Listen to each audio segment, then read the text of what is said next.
Amar रखावे that bell बदिया न करावे। बिश्नोई धर्म का 23वां पवित्र नियम।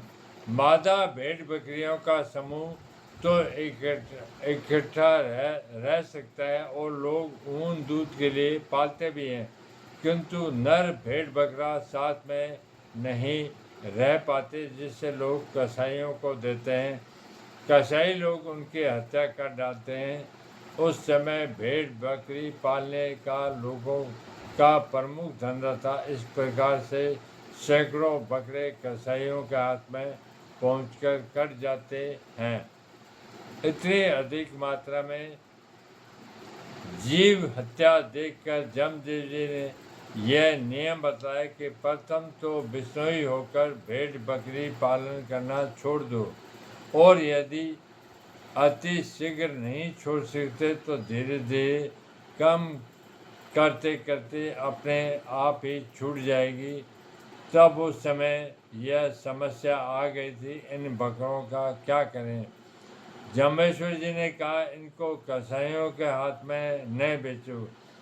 यदि भेड़ों में इनको नहीं रख सकते तो इनका थाट बना दीजिए, जिसमें केवल बकरे ही रहेंगे। ये अमर ही रहेंगे, अर्थात इनको कोई मारेगा नहीं, स्वयं ही अपनी मृत्यु में मर जाएंगे।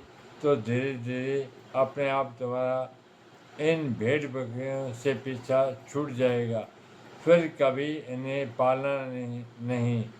यदि तुम्हें पशु पालना ही है तो गौ पालन करो, तुम्हें अमृत में दूध देगी, उसका बछड़ा हलगाड़ी चलेगा।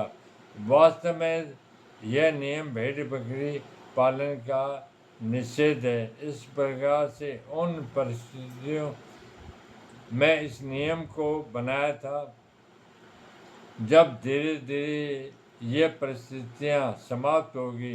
बिश्नोइयों ने भेड़ बकरी पालन करना छोड़ दिया, फिर थाट पालन करने का औचित्य ही कहाँ रह जाता है। किसी निरीह प्राणी की रक्षा करना कोई बुरी बात तो नहीं कही जा सकती। यदि थाट पालने का सामर्थ्य होता है तो ऐसा कर भी सकते हैं। जितना हम बचाएंगे उतने की तो रक्षा हो सकेगी। अमर थाट का अर्थ इस युगानुसार गो पालन करना ही होता है।